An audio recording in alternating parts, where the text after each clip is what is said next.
Hey guys, Laura here from What Laura Likes. Today we're going to be talking about marriage, but specifically we're going to be talking about lust and how it destroys marriage, how we're bombarded by sex everywhere, and how we have to keep ourselves focused on the narrow road to salvation with our spouses and children in tow, and really fight against this current of sex and lust that we are just bombarded with on a daily basis in order to get to our salvation. So, if you're interested in finding out more about what I have to say and what Jesus has to say, then stay tuned.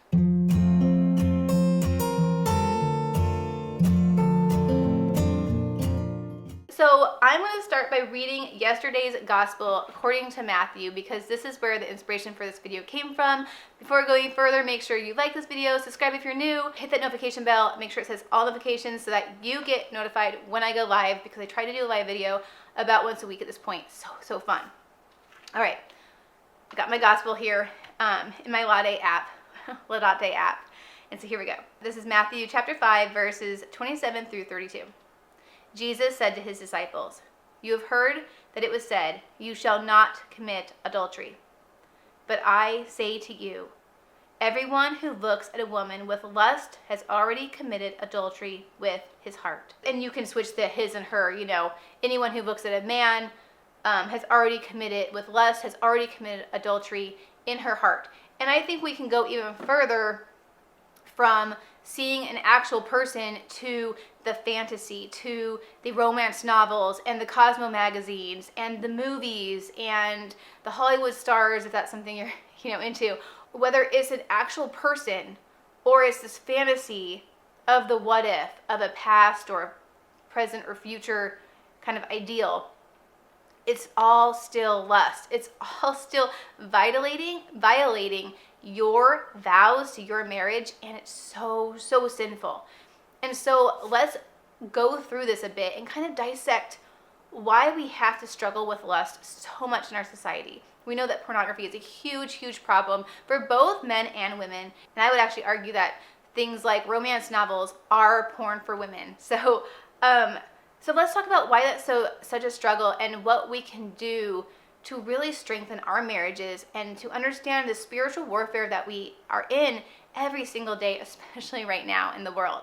So what is lust, right? Lust is that sexual urge towards somebody. It's this desire to be with them in that intimate way that should only be saved for your spouse, right? Because we know that sex in its right order is for procreation within a marriage and for the unification of those two that have become one under the vow of a sacramental marriage, so that they are strengthened to go through this life, to walk down the narrow path towards salvation and to bring their children, and also anybody else who's watching your marriage, because your marriage does not just affect you. It's like a rock being dropped in a pond and the ripples. Your marriage goes out in concentric circles way beyond how you will ever know. But lust is there to destroy all that, and that's what Jesus is talking about. You can't lust. He goes on to talk about cutting out your eye or cutting out your hand, and because it's better for you to cut off one of your members of your body than to die, to burn in Gehenna. He's saying this is a mortal sin. Lust is adultery, and adultery is a mortal sin. Jesus is saying this, and we just can't take anything Jesus says lightly. So sex sells, right? It sells because that is our innateness, and with how our society has gone really ever since the advent of the birth control pill, of contraception, and that push towards the freedom in sexual expression, it sells. Advertising, books, movies, like I said, pornography, romance novels, it's everywhere. And it's really hard to fight that. And the demons are trying to destroy marriage, because marriage, as Mary has said over and over again, is like the final frontier of this battle between good and evil. We have to have healthy, strong marriages in order for a society to function. Whether society itself in the overarching, government wants to acknowledge the importance of the family or not, it's there, and it's the building blocks of society. It's the hand that rocks the cradle, controls the world. And so if you can kind of keep yourself focused in on that, you're fine, you're safe. But if you get distracted by the world and think, I can do better outside of this marriage, especially if you have a sacramental marriage, that's where you're going down the wrong road, and the devil is just laughing. He's just like, ha ha, look what I did. I destroyed another one. And it can be, you know, in a moment of struggle. It can be in a moment of addiction. It can be in a moment of so many things that can take someone away from their marriage. But ultimately, it has to do not with the intellect, but with emotion of how you're feeling. And demons can affect that. We know that demons watch how we act. They watch what we do. They can't read our thoughts, but they can definitely hear what we're saying aloud. And they can also mess with your emotions. They can feel your emotions, and they can interact with your emotions. And this isn't from me. This is what I've heard in multiple Father Ripperger videos. He has a whole plethora of videos on spiritual warfare within marriage. I'm guessing that's one of the ones he touches on. But that is, you have to kind of dive through Father Ripperger. It all kind of swims around your head after a while. But can't say enough about, if you want to learn more about spiritual warfare, check him out. So we have this image of these like whirlwind romances. You know, the grass is always greener. I love the stories, you know, you get as a young girl where, you know, the young professional woman, she, you know, jets off to Paris because she's making this $150,000 working in the clothing industry or something fashionable. And then she meets this man, and they have this really intense interaction, and they're just intensely attracted to one another, and everything's just is beautiful and intense, and you're reading it, and because I used to read this stuff, and you read it and you're getting all stirred up emotionally, and then it kind of ends. It doesn't end typically with this settling down, her quitting her job, and them having 5 babies, and it lasting for 50 years, and she loves her in-laws, and, you know, they make this beautiful life together.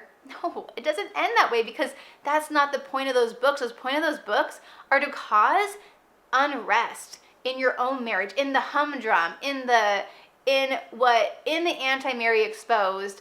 The author Carrie Gress exposes these women of just wanting to destroy marriage, to destroy the nuclear family. And so all of these stories, these fictional stories of these whirlwind romances, of these intense feelings, you know, if you want intense feelings, get to heaven and experience them there, because this is not the place for you to get all of your wildest dreams met.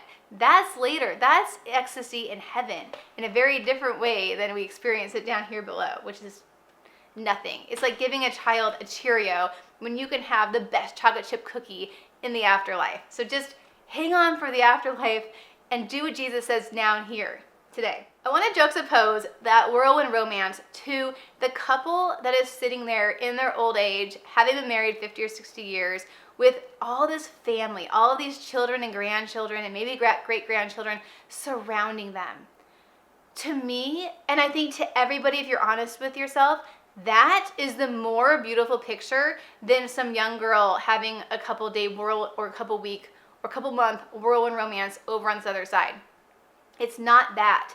It's that couple who have lived together, who've shared life together for 50 or 60, 40 years, and they've gone through the joys and the hardships and the sufferings and the mundane and the dry spells and the passionate spells, and yet through it all they've maintained this commitment, and they've built this life. They've affected people in ways they will never know, because I know that I can look back on the marriages in my life that have been steady, and they have given me a sense of peace, a sense of calm, a sense of structure, a sense of hope, a sense of solid foundation that have affected my life, to always know that that couple will always be there and will always be providing this example of what commitment looks like and what taking that narrow path looks like. We all need examples of good marriages in our lives, even if those good marriages struggle and have moments, because we all are going to have moments where it doesn't feel good or it doesn't look the way you want to look, but it's still worth it, because that's what God has set up. What, you know, in your wedding it says, what the Lord has bound, let no man tear apart, or something like that. And it's true, because once you're married, you are bound together under the eyes of God, and nothing should tear you apart. And trust me, divorce is never the right choice when you have children. It's just not, because no matter what, you're tearing apart their foundation. So what you have to do in order to keep your marriage strong, how do you fight against against these feelings that now and then come across us all. Or perhaps you're struggling with, an addiction to pornography or addiction to romance novels, or I don't know, fantasy stuff. Even like fantasy video games are a way of almost like committing adultery in a way, because you're just spending all this time away from the reality of your marriage. Here's the thing. We all have the what if, right? But we have to stop. We have to just stop in our tracks that thought. You're not responsible for the emotions in that moment, but you are definitely responsible for how you act right after that first thought, emotion, trigger, whatever it is. So the best way that I have found to really center myself on my marriage every single day, because you choose that narrow road every single day, you guys, is look at your spouse. Look at the faces of your children. Trust me, if you truly look at the faces of your children, you will never, ever want to leave, no matter how rough it is with your spouse in the moment. But think back. Think about what drew you to your spouse in the first place. What was it that made you want to hand your life over to him or her and say, I am all yours? How did you respect your husband? How are you in awe of your husband or wife, spouse? What was it that drew you to him or her? And you can't be like, oh, that they're changed. No, that stuff is still alive. That's your romance. Own your romance story, because it is better than any fantasy out there. Trust me. Even if it's messy, even if you got knocked about a marriage, whatever it is still better than whatever fantasy you're playing with in your mind, because it's yours. You get to own it. And you have the power to make the marriage that you want. It's not, now, yes, you would hope that your spouse would come alongside you and grow with you and want to become a better person with you and to dive deeper into your faith with you and all of those things. But you have the power to change your mindset and your actions. So I want you to think about all the things that made you fall in love with your spouse, that made you choose to say yes to his proposal, or for you to propose to your wife, because something happened. No, unless it was a shotgun wedding, and even then something drew you to each other in the first place for that to happen. But something drew you to them. What was it? Write a list. Write a love note to your spouse. If you have old love notes, read them.